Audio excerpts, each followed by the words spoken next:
Welcome, everyone. My name is Piper Hendricks. I'm the CEO of Stories Change Power, and I'm delighted you're here for our June webinar. Whatever feeling, if you joined us in time to hear our opening song, if whatever feeling you had, remember it. We're going to ask you about it in just a second. First, if you're new to the series, welcome. Throughout 2026, we are observing the 250th of the signing of the Declaration of Independence by boosting civic engagement and building civic muscle.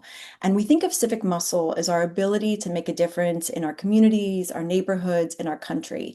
And just like going to the gym can be tough, building civic muscle can be tough. It can mean having really tough conversations. And to quote somebody that I really think highly of, it can make people's ears slam shut with some of these topics. And I'm about to say some words that may make some ears slam shut, and that is today is National Gun Violence Awareness Day. And some people hear gun violence as something that blames the firearms instead of the people that use them. Some people see guns as fun for sport, useful for hunting, and just a way of protecting their loved ones, while other ones find guns nothing but dangerous. So before we even begin, I want to say thank you for showing up for a tough conversation. This is one way to build your civic muscle. Sara, who I'll introduce in a moment, has a really smart approach with lessons that will support you on messaging on many tough topics beyond the Second Amendment. First, though, five things that I need you to know. One, we have captions on, so use them if you need them. Two, we've got the chat open throughout this webinar to use for respectful conversation. It is open only, though, for humans. If you are AI, we are in the process of kicking you out. If we're not quite sure, we'll check with you first. If we send you a direct message and you don't answer, we're going to assume you're a robot and off you go. Your AI can watch the recording, but the webinar is only for humans. Your questions are welcome anytime. There's a little box at the bottom of your screen that has a Q. Please put your questions there. It's easier to find them there than in the chat. If there aren't any that we can't get to, I think I had too many no's there. If there are any that we can't get to, too many negatives, we will aim to answer those in our bonus points on our LinkedIn page. And then fourth, you are off camera and off mic as a webinar. So make yourself comfortable, do what you need to do to be fully present, to listen to everything that Sara is going to share. There's a lot of good information today. And then fifth, if you care about dignity in your storytelling, you should join us next month for a course called Ethical Storytelling. We will share a very generous discount code at the end of today's webinar that works only for 2 times. And then we'll have another one just in case you missed those 2 times. And with that, it is a pleasure to introduce today's speaker. Sara Isaac is an applied behavioral scientist and veteran behavior change marketer. She is chief strategist, I can get my words out today, at the research and creative agency Marketing for Change. Sara has led hundreds of broad-scale campaigns for local, state, and national clients to promote safe handgun storage, combat election misinformation, support baby brain development, encourage help seeking mental health, reduce fertilizer pollution in waterways, and address the health impacts of climate change. You can hear that is quite a legacy and quite an amazing span of topics already. Sara is an international keynote speaker and an adjunct professor of social marketing at the George Washington University's Milken Institute School of Public Health. She holds an MA of International Relations from Johns Hopkins and an MSc in Behavioral Science from the London School of Economics and Political Science. Sara, welcome. I am so glad that you're here with us today. And while you are coming on screen, drum roll here, we will begin with a poll. We'd like to know who's in the virtual space with us. Welcome, Sara. Glad that you're here. That poll is popping up now. 2 questions. The first one is familiar for folks who have been here before. We're asking, how long have you been an advocate or using your civic muscle? Again, define that broadly. How long have you been engaged in your community, your neighborhood, doing things for the country as a whole? We've got some options there. You're new here, all the way up to you're a pro. And then second question, that song that I mentioned, Made in America by Toby Keith, how well does that reflect who you are? Maybe you love the song, it's very you. Maybe the song isn't for you, but it fits people you personally know. And maybe your response is the song is exactly what's wrong with America right now.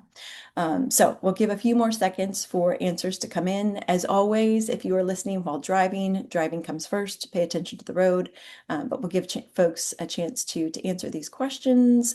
Another few seconds here. And right, I see a few more answers popping in.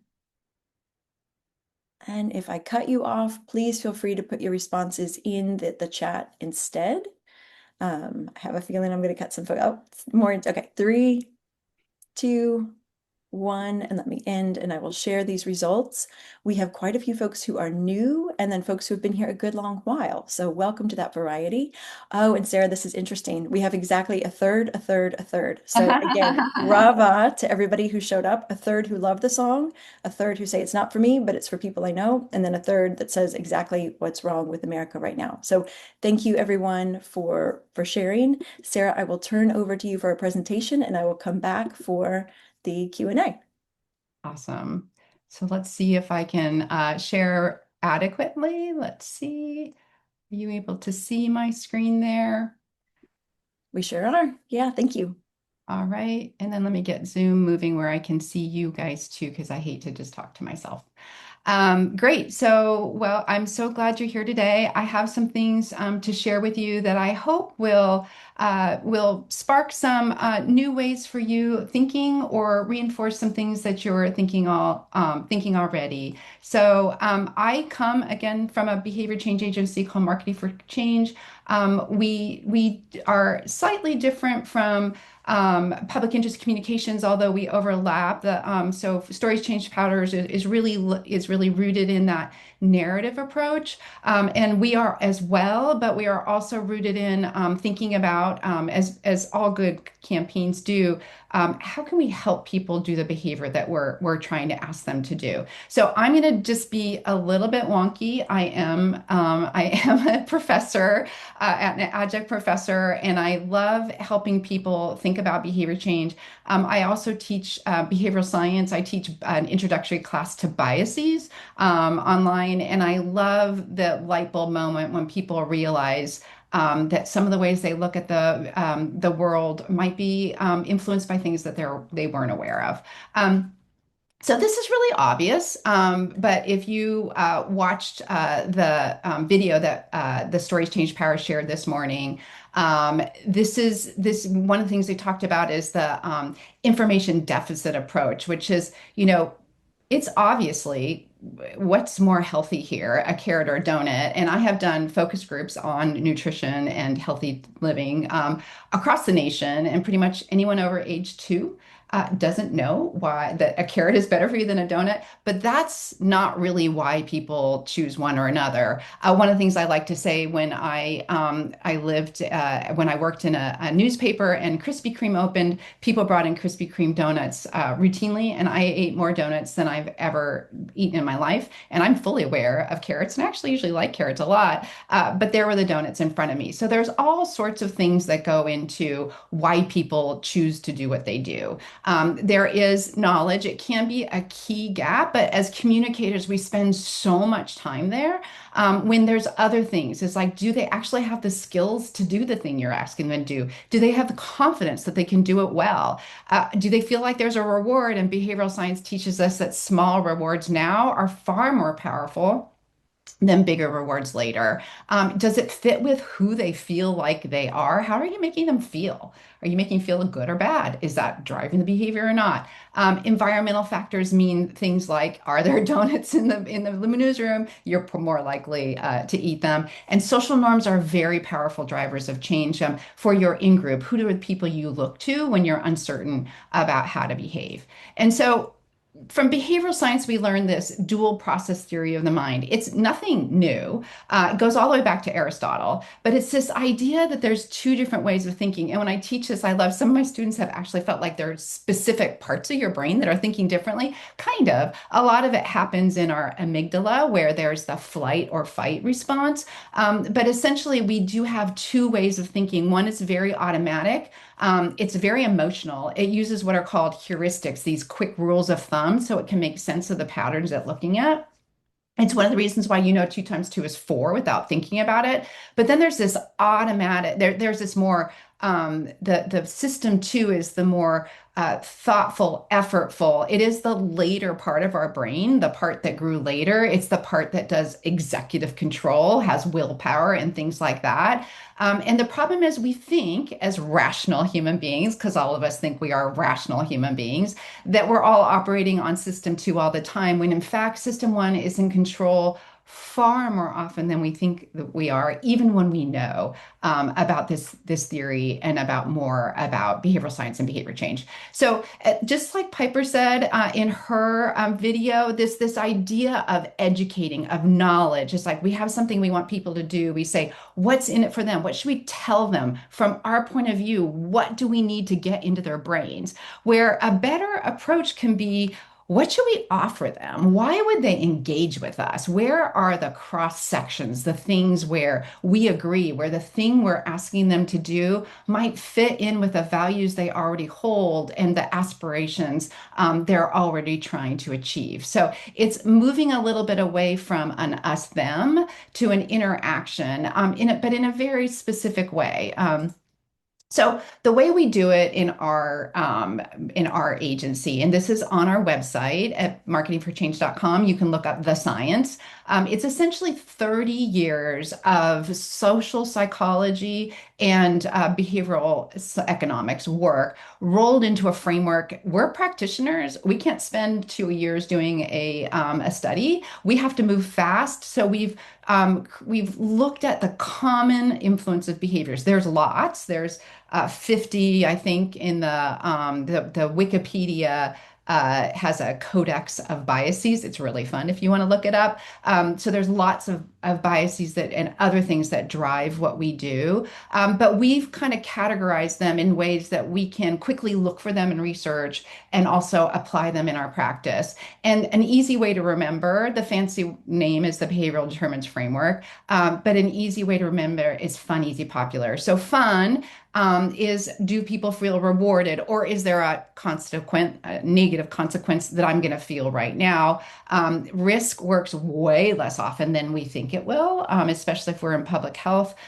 Emotions, people are often driven by emotions, all of us, including those of us that know we are. Anytime you can make something easier to do, people are more likely to do it. And there's different ways that you can do that. And then social norm, social identity, and self standards are very powerful drivers of behavior. And so I would really love for you all to think about it. Some of the messages I see around people where there's this growing sense that some people who voted for Trump maybe having a little bit of buyer's regret. But the way the messages around that, I've had several people on the liberal side of my friends say, look at this billboard, isn't it great? And essentially, you're just telling them they're stupid or they made a mistake. You're not giving them a way to keep their dignity, and you're also not digging in and understanding why they voted the way they do, which is the most important thing anybody who worries about the direction of our country right now needs to understand. So by keeping things fun, easy, popular, really focused on what's in it for them. And that's what marketing comes down to. We create an offer that makes people more likely to do the often difficult behaviors we want them to do. So a note about your brain. If you watch the video that Piper sent out this morning, this is a super cool. It was a light bulb moment for me when I learned about this bias. It's called naive realism. It's a bias. I don't have the. I'm sorry, I don't have the reference here, the citation. But when I usually, when I get around behavioral scientists, I ask them what's their favorite bias, and I'm always curious. This is mine. It is because that there is this invisible bubble around us, and we need to see that we have it. And Piper's video went into, like, you actually see different colors that aren't really there. So this whole idea that there is a reality that I see is actually a bias. There isn't one version of reality, which can be really uncomfortable, but it's also the only way we can truly connect across differences. And by knowing that we have this bubble, that this lens that we see through, we can see more clearly, we can listen more effectively, and we can connect more authentically, even with people who are not exactly like us. So this is the irrationally rational filter. So naive realism has three interlocking beliefs. I see things as they are. When I am looking at reality, I understand reality. It's what I see, right? How could it not be real?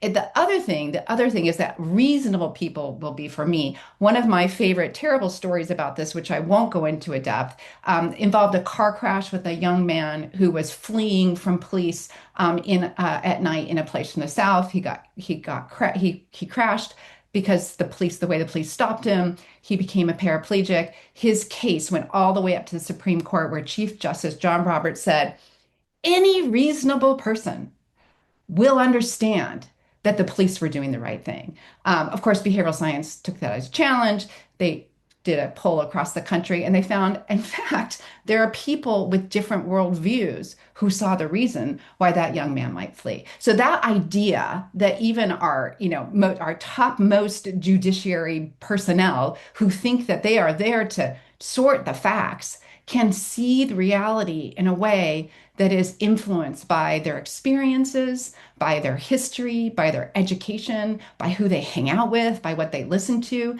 So all these things can lead us to interpret differently. And the most importantly thing is that last part. People who disagree, since I'm seeing reality and reasonable people agree with me, they are biased, misinformed, or irrational. And so what happens is when we put that filter on, we can't talk to people because we're assuming they just need to know the facts. And if we correct their facts, then they'll think like us. So let's talk about guns. I think you're going to get another poll here. So I would love to give you a minute to take that before we move on.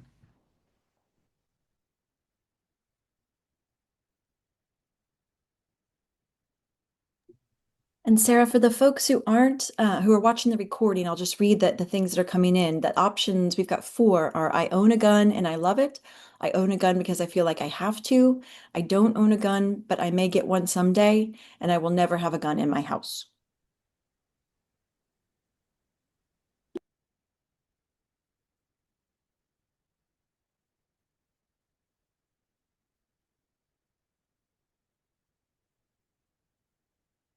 So I'll go ahead and move on. I can't wait to see the results of that. But guns have become, or maybe they, no, I think they've become a bit of Rorschach's test. Is that how you say it correctly? But when you look at this gun, you feel things differently because of what you bring to the subject and the idea of guns. So we currently have zero people on this on this poll who own a gun. That's one owns a gun and I don't. Let's see. I will never have a gun in my house. We have no one who owns a gun and loves it. We have a few people who own a gun because they feel like they have to. That is an increasingly common feeling among people today. I don't own a gun, but maybe get one someday. There's guns everywhere. Why are we, when do you go along with the crowd because everybody's armed? You feel like you have to. And then there's a strong percentage of you who will never have a gun in your house. So this is a really good snapshot. There's no one on this poll who loves owning a gun. There are plenty of people in America that do, but I think most of them fall into the I own a gun because I feel like I have to if they have one. And so, when I look at this gun, I grew up in California. I'm very glad there weren't guns in the house I grew up with. It would not have been good. But I never handled guns. And I look at that and I see something that I'm afraid of. My husband does own guns. I have shotguns. I actually made my children go and shoot guns when they were adolescents. I told them they could do it anytime they wanted to, because I had covered too many stories as a reporter of kids who found them as out of curiosity. I covered three child on child shootings in one summer. The first summer I was a police reporter, and I was like, I don't ever, there's no one right answer, but my answer are my kids will know if they ever want to understand a gun, they have the chance to do it. None of them turned out to be gun nuts, maybe because or gun lovers, maybe because we're not. But when my husband sees a gun, he sees a tool. He grew up in South Dakota. He grew up hunting. So he's going to be curious, like, how does this work? What do you want to do with that? He is very comfortable with gun safety, and his gun safety is rigorously drilled into him. Where I know having the muscle memory of even how to shoot this thing, it just makes me nervous to look at it, right? So we bring these very different perspectives. And now America's armed to the teeth, right? And so the other thing that I bring to looking at this gun, which many of you may do, is that I know that right now guns are the number one cause of death for children under 18. So it has replaced automobiles as the thing that is mostly likely to kill a child in our country under 18. So, and I also know that if you're a child unintentionally shooting another child, there's a 1 in 2 chance that they found that gun in a home, their home or a friend's home or a relative's home, and there's a half chance that they found it in your home, the parent's home, usually on a nightstand, or in where people have it because they're worried about intruders. So, how do you make gun storage in Utah, a very gun rights state, fun, easy, and popular? So, we were brought on by the Gun Violence Prevention Center of Utah, and our goal was to prevent the 1 in 2 unintentional child shootings that happen with a gun found in a home. And we had a behavior: lock up your weapon when you're not actively using it. So that seems simple, right? Especially if you're not a gun owner, you're like, when you find out why would people not lock up their guns? So that's where curiosity can really help. So this is where expert brains often go: to risk. So 8 kids a day are unintentionally killed and injured by family fire. That's true. Most firearm tragedies start at home. Store guns safely. Also important. Now, what does that say to the target audience? And you're going to see in depth a little bit from our research how these kind of messages land. But this is where I'm talking about. This is the information deficit. I'm assuming as an expert that you don't know that guns are risky, that you're not worried about your children, that you have no idea that a gun is unsafe. So these messages actually can come off, they can land badly in a couple of different ways that I'll talk about. But I also want you to know no one actually in there gives them a solution. It doesn't say how to store a gun. What do you mean by store a gun? A lot of people are storing guns. Most of them store them some way. Some of it's up on a high shelf. That seems fair. Most of them do lock them up in one way or the other, at least most of the time. And most of them are either in Utah anyway, the only parents that we talk to are either storing guns, teaching their children about gun safety, or sometimes they think that their child doesn't know that there is a gun. And that was another shooting that one of the first child shootings that I didn't personally cover as a reporter, but we reported on, where a 4-year-old climbed up above the refrigerator to find the cabinet that had a handgun that his parents were sure that he didn't see, and then shot his sister. And so she miraculously recovered, which became the parents' version of the story. For a public health expert, that is a typical story. And in nearly every risk situation, many parents, including the parents on this call, will say, not my child. And they may be right. Their children may be stilled in gun safety, and may not. We locked up our guns at the hunt that we had at home because I don't trust teenagers.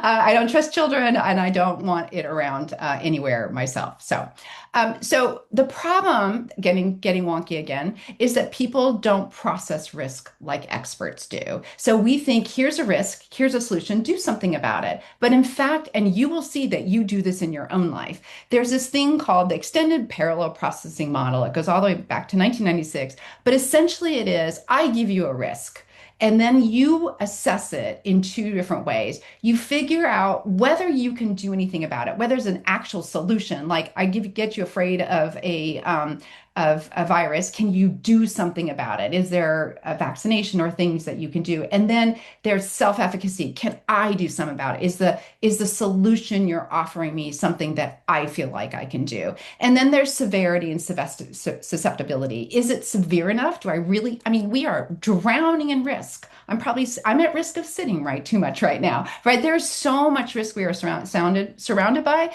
that people want to assess, is this a risk I have to pay attention to? And am I susceptible personally to this risk? And then they decide that they're either going to cope and they're finding if they can cope, they're looking at the threat, and then there's two different responses. One, if things align, they go to danger control. They do what you want to do. They do something about the risk. But the other thing we do much more often, is fear control. So we control how it makes us feel in these three key ways. Denial, it won't happen to me. You hear that all the time. Defensive avoidance, also called the ostrich effect.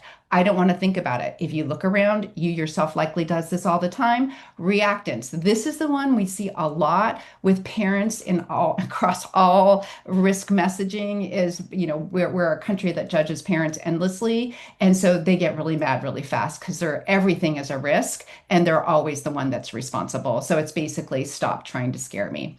So here is from our focus groups, and you can see the extended parallel process model in action. So one was that we asked parents in a survey, why are you not, if you have a gun in the home, why are you not worried about your children? I've taught them gun safety. I've instilled good values. This, I want to say, I'm not dismissing that. That may be true. She knows about guns and knows what to do and what not to do. That also may be true. As public health experts, we know that sometimes it's not, right? And we don't know if these particular parents are the ones that sometimes not will happen to, but they are confident in their children. The other is reactance. I love this. I feel like this whole first sentence is an attack on parents who are gun owners. And the second one, which is the one I want you all listening to most pay attention to, because I want to tell you that we were intentionally trying to create messages that connected with where parents were at.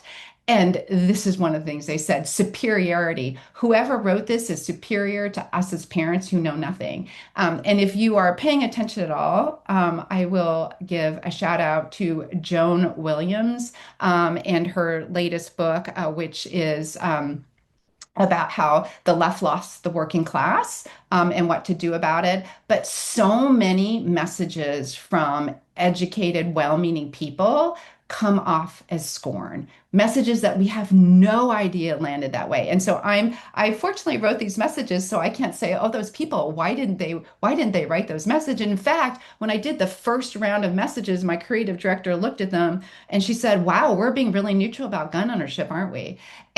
And it turned out not for the people who actually own and feel that guns are an important part of keeping their family safe. So that one of the keys there is always test your messages, but it's also to understand that what we say, even when we're meaning well, even when we're trying to connect, can come off like, I know more than you, and you just need to listen to me. And most people will tell you, where to put it. So how do you connect? Well, it starts with better listening, and there's lots of different ways to listen. We use a lot of audience research. So audience research depends, your answers depend on your questions. So there's an art behind it. But this is essential, and testing messages is essential because that's how you find out whether what you're trying to say actually lands with your audience. So we did two online focus groups with parents who own handguns. We've so focused on handguns because they're usually the gun that folks have for safety, for in the home, for protecting their home.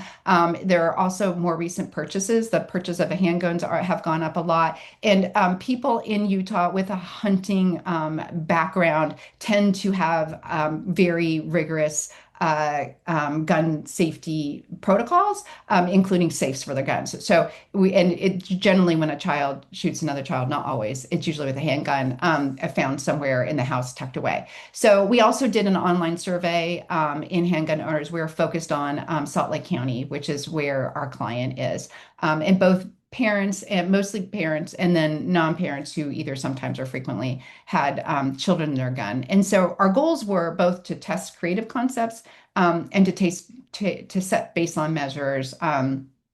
We had hoped to do a post-campaign evaluation, as we always hope to do. We weren't able to fit that into the scope, but we did have at least a starting point to know where parents were at. So just key questions, couple of key things to go through. Owning a gun is norm for families. It is very, very normal. It's not out of the ordinary. It's a point of pride that Utah is so permissive about guns.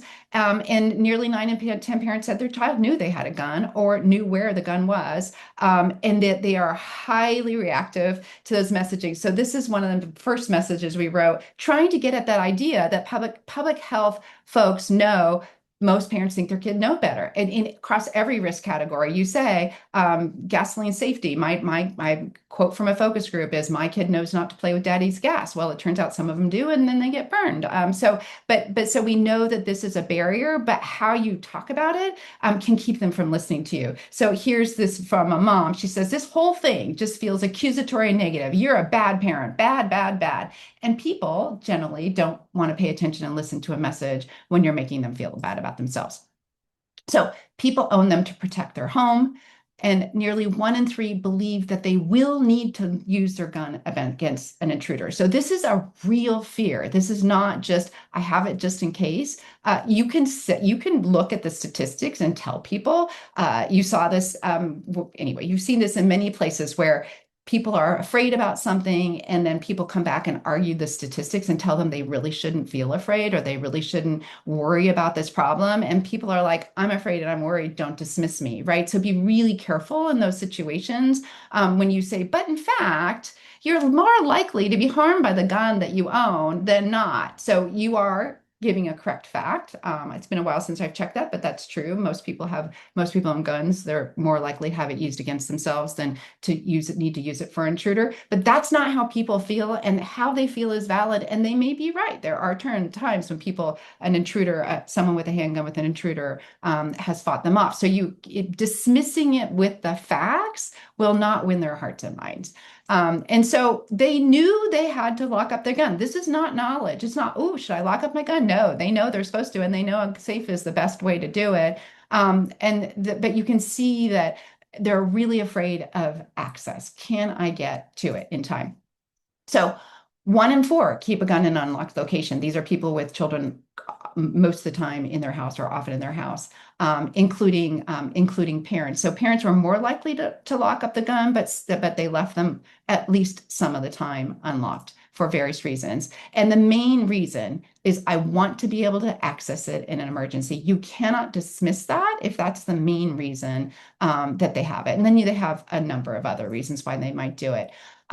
So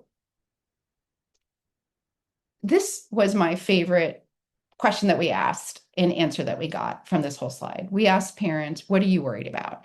And they are far more worried about their child struggling with depression or anxiety than they are with it, or being in a car accident. That is actually a good worry for parents of teenagers, or being bullied at school, or being injured at a school shooting, or having problems with drugs and alcohol, or getting into trouble with the police. Way at the bottom is, "There's a handgun in my house." So when you are focusing on risk messaging, when that's what you're leading with parents, they're like, "I have all these other things that I'm worried about." And so essentially you're trying to be, wait, my risk is more important. My risk is more important than all the other things people are asking you to be worried about. And most people aren't looking for things, especially most parents are not looking for more things to worry about. And so this is really important to know. They are concerned about their child. And some of the messages come off with, like those risk messages, "Did you not know a gun is unsafe?" Well, they're like, I do things every day. I send my kid to school. I put them in cars. Every time I worry, I worry about their mental health, right? So it's not that they're not worried. It's that every day they have to manage risk. And this is the one that feels far more manageable. Owning a handgun makes people feel safe, right? It doesn't make me feel safe.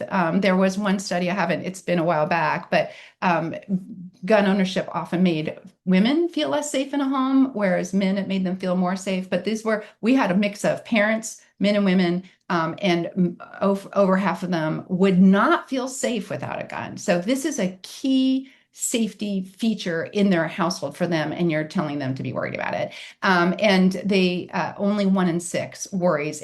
When kids are littler, they worry a little bit more, and then the worry it gets less as teens get older.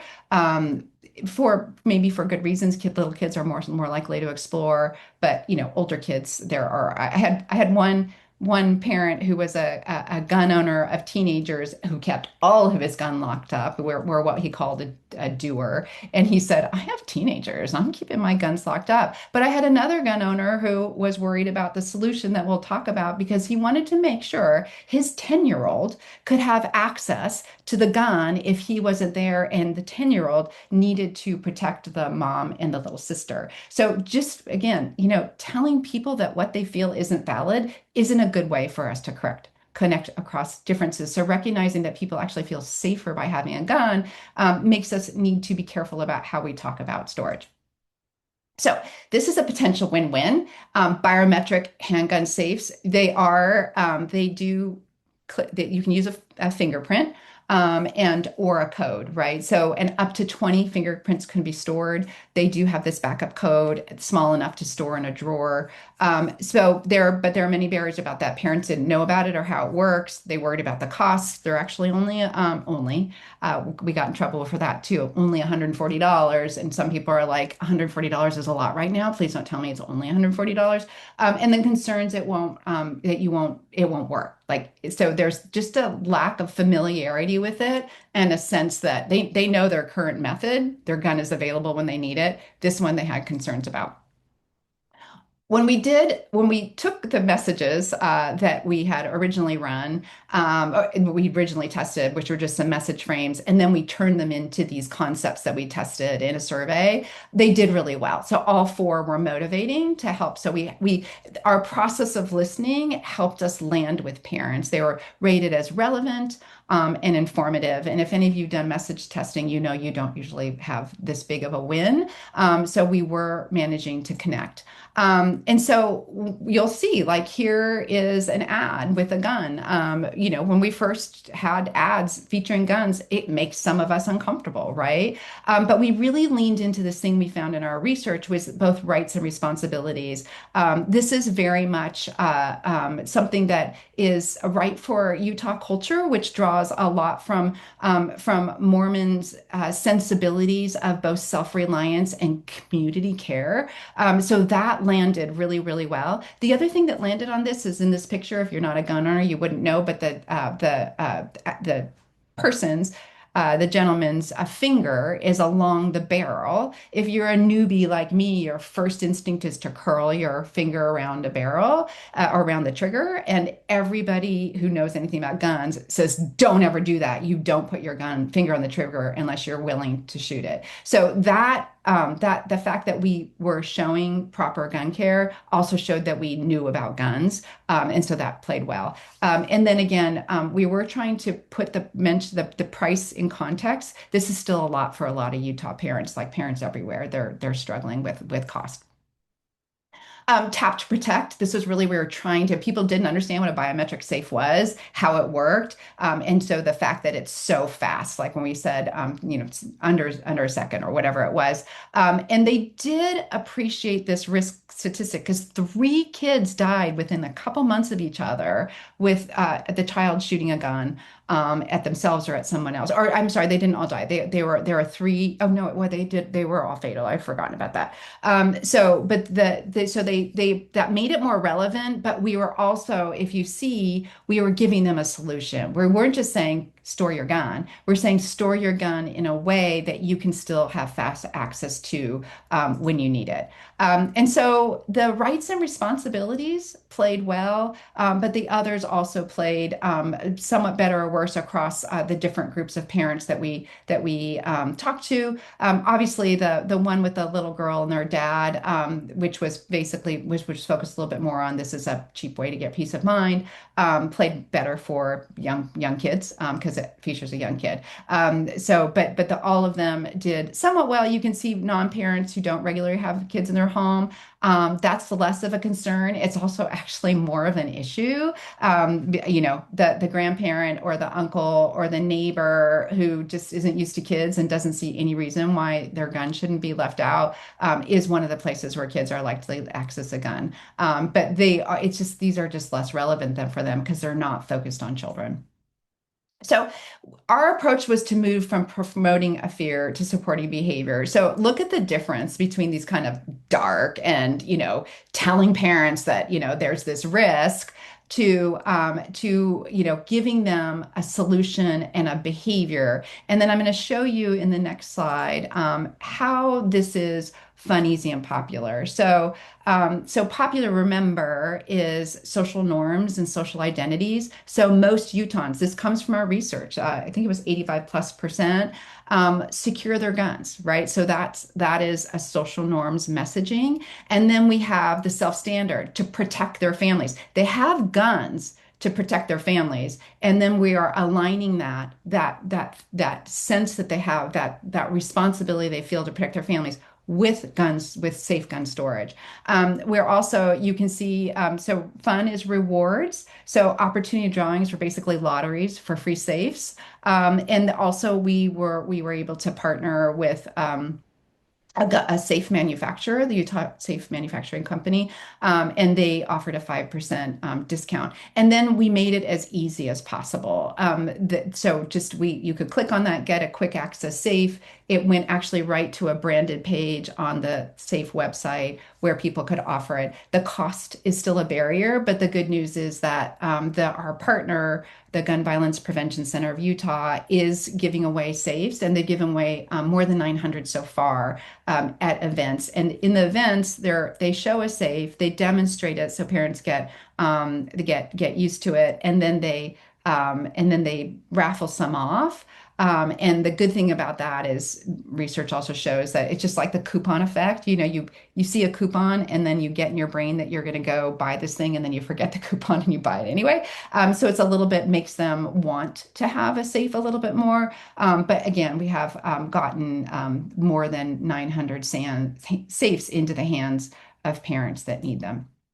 So I'm just going to walk you really quickly through our creative. We created some flyers that there are distributed at those events. We had a social media campaign. Again, you can see it's focused on those things that we found in the research that they could listen to.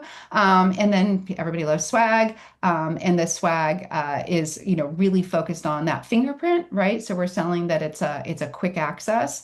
And then we're keeping our rights and our responsibilities, which played so well. So, wrapping up, bridging across naive realism. So, this is so important in the work that you are doing today. When agreement feels like someone doesn't have the facts, it's a cue to ask, could we be looking at this differently? When Chief Justice Roberts said, any reasonable person, he's an educated white man from elite circles. And it turned out when they did the national survey, older conservative white men in the West agreed with him entirely. And Black women, especially mothers in the Southeast, did not. So any reasonable person, you're often thinking about your circle of people you know. So one of the things that you can do is broaden your circle. It's harder. People will tell you it's harder to do in practice. But the other thing to do is listen through research or bring people with different perspectives to the table. And even just being conscious of naive realism is an intervention. In the studies that originally found this bias, they did find that if they talked to people about naive realism, they were more likely to be open to ideas that they had originally disagreed with. So this is not saying you give up the things that you hold so dearly. I think one of the things that Joan Williams does in her book, Plug Again, How the Left Lost the Working Class. I think it's called Outclassed is the title, Outclassed, and then the subtitle is How the Left Lost the Working Class and how to win them back.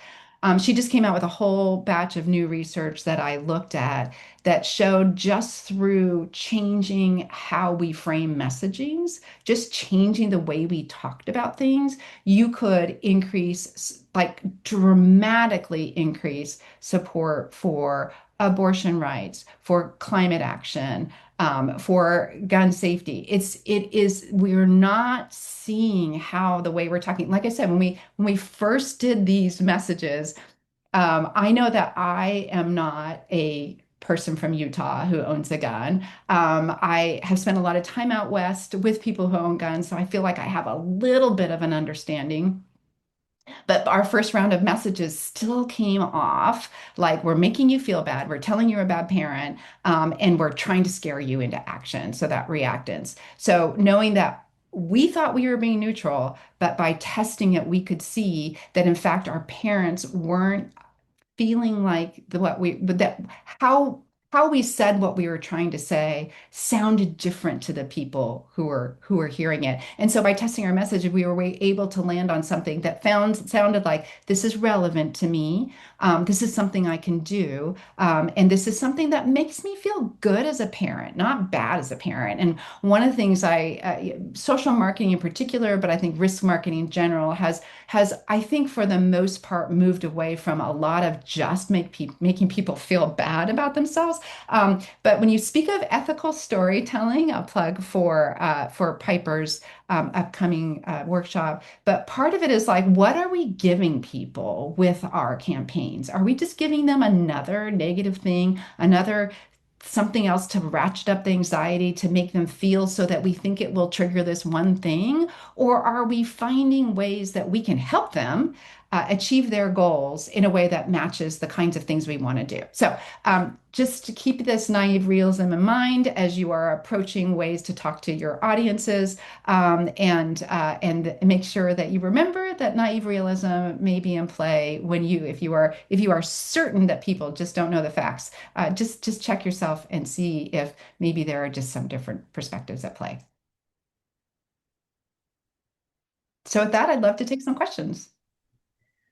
Sarah, thank you so much. I really appreciate it. And people can see why I've been so excited to hear from you. Your work is so real and so human. And I wonder, it made me laugh out loud. I'm glad I was off camera and on mute, but telling people that how they feel isn't valid is not a good strategy. I mean, when we say it that way, oh my gosh, it feels obvious. And yet, how often do we in communications, do we as people who care so deeply about an issue, do exactly that? And I'm wondering, this may be an oversimplification, but can we sum things up by saying you need to understand people's worries slash priorities, understand their why, and then understand how your message lands? I think that's a really good way to sum it up. It's understand the why. The only thing I'd add is that people don't always know their why. This is what makes Mm, behavioral mm, science yeah. hard. It's also what makes like co-creation hard, is if you go to people and say, I want you to design a solution. They may not have, they're not behavioral scientists, they're not Mhm. marketers, they're not communicators. They may not have, and honestly, how often I'm going through like something in my life right now where I'm trying to figure out what I want to do and I don't know, right? And we will say things. I love this is one thing about focus groups. We will say things and just think about yourself when you're driving. When you're driving, you're like, I'm a good driver, I'm a good person. And then how often do we just immediately turn around? I mean, if I Mm, cut someone off, it's because I'm busy, I'm rushed. But when they cut me off, they're just being a jerk, right? So people don't always know their exact why. I think it is about not asking them to tell your why, but having the curiosity, which is something that you talk about a lot, but having the curiosity to explore their why. And you might need to bring your expertise to that. You just need to bring your expertise with a humbleness. That really understands the difference between sympathy and empathy, right? So, sympathy is, I feel so sorry for you, and I really want to help you.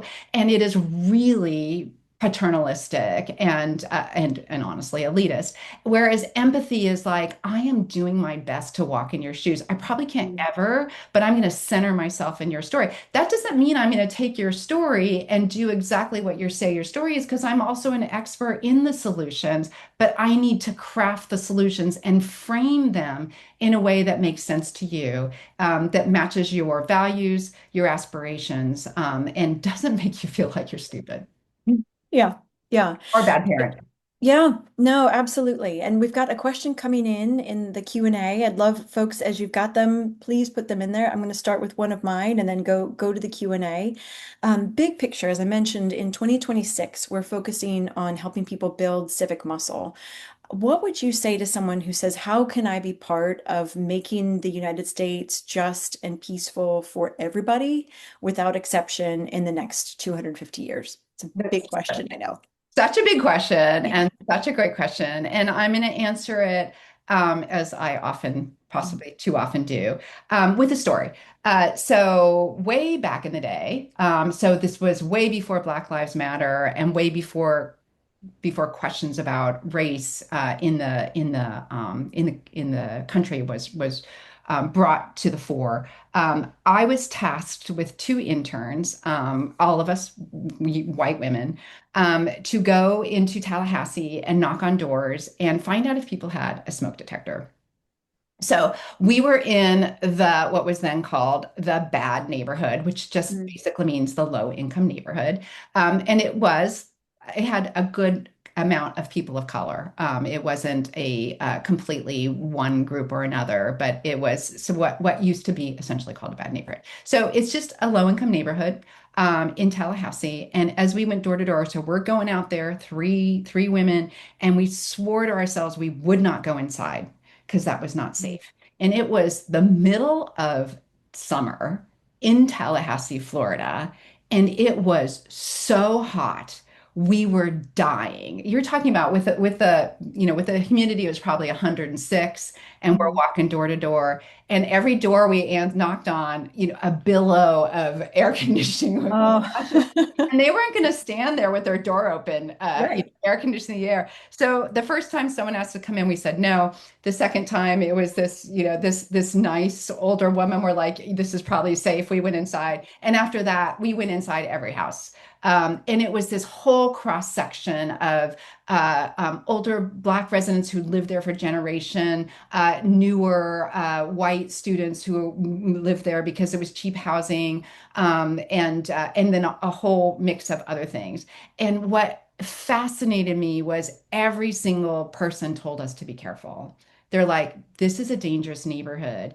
You Hmm. need to be careful.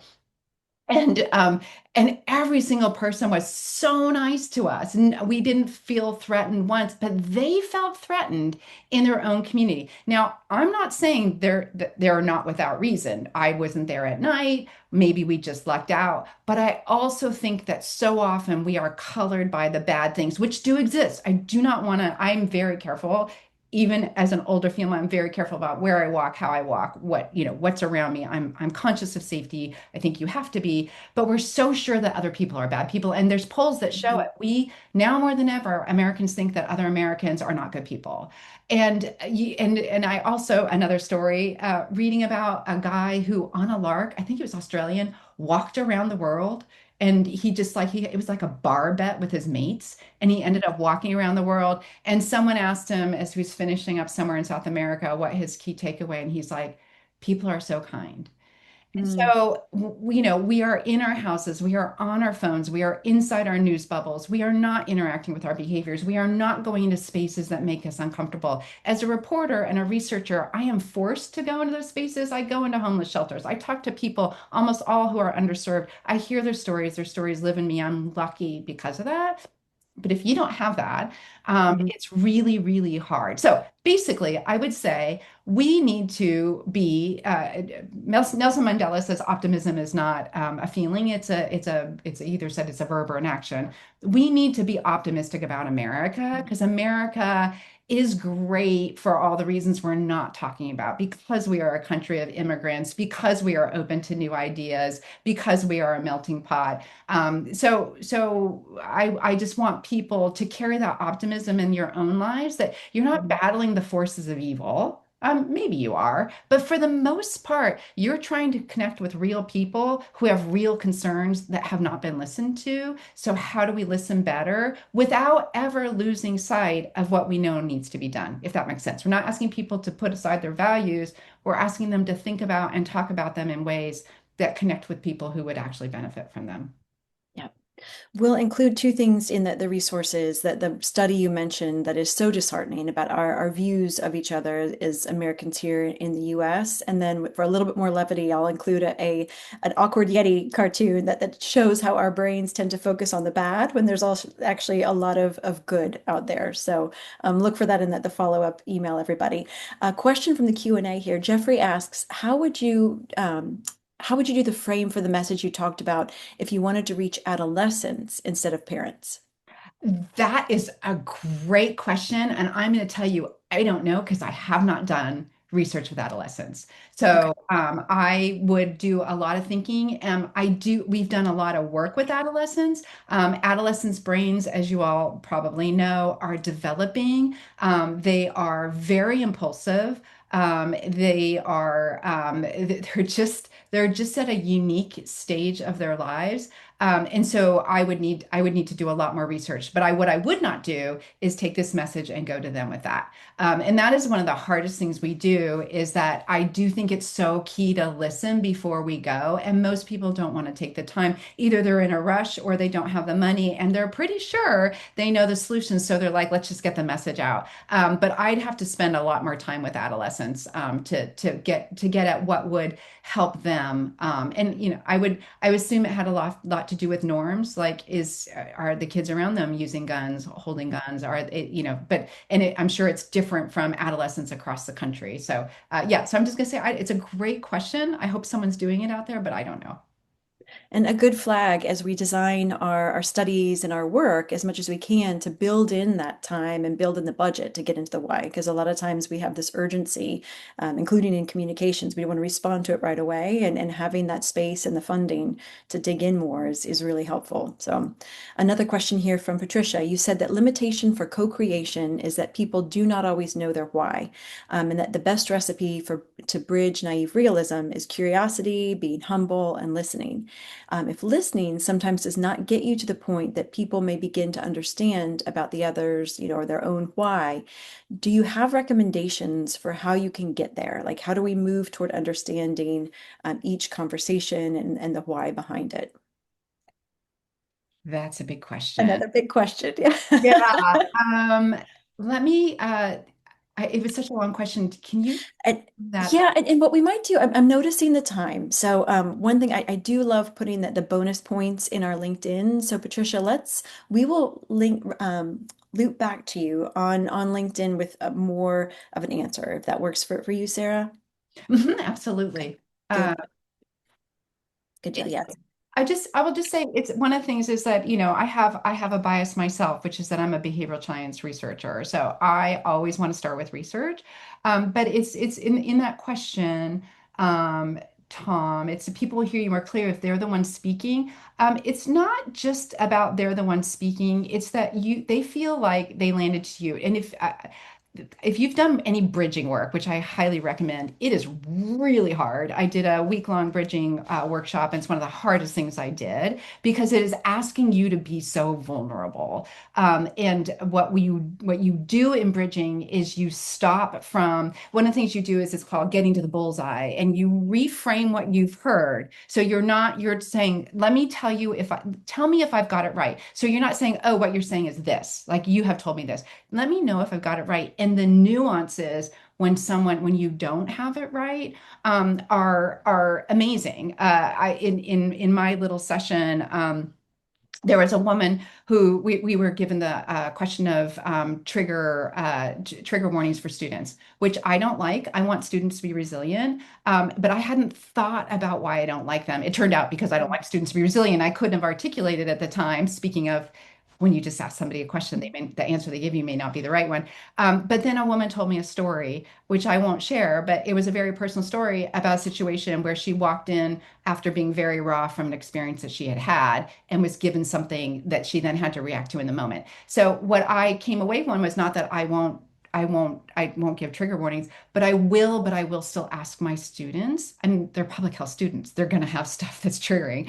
I will ask them to still, but I will mentally prepare them for what's coming ahead. So anyway, bridging, back to that. Try finding those resources. Because what they ask you to do is to be vulnerable inside yourself. And the deeper we dig, the more we'll find that we ourselves are covering our insecurities with with a lot of surety. Mm. Yeah. And I'm seeing a question from Katya about bridging work. Can you tell us more about what that means? Absolutely. And we'll include, there's some studies about words and even the word bridging. And thank you for reminding us, like, that is not universally used. So we will send much more in the resources. Sarah, I want to sneak in one more quick question. If there's anything of all the things we covered today, what is the one thing you want to make sure that people remember? Um, Other people are good. That's a wonderful way to Most Yeah. people and most people are smart. That's the other thing because Mm, educated people have so many assumptions. People are making decisions often for smart reasons if you dig in. And so not starting from a point of view of they're bad or they just don't know or they're stupid is not going to mm. get you anywhere. So people are resilient and smart and dig in with optimism that we can connect and together we can do something to make this country truly great. I love that. And it's a whole nother conversation about formal education versus the education that we receive, navigating this crazy world. To learn more about Sarah's work, we're going to put a link in the chat. Sarah, thank you so much for sharing these insights. Thank you, everyone, for joining today. Next up in our series is July 1st, right before the 4th of July. We are going to be talking about narratives of America. That is another one you do not want to miss. Some really insightful and inspiring conversation there. We are also putting codes to save on the ethical storytelling course that we mentioned in the chat. It is a course, as one participant said, that completely shifted how they think about storytelling. So we would love to see you next month. Please take 15 seconds for the poll that's going to pop up as you log off. And until next time, everyone, be well, do good, stay healthy and hopeful.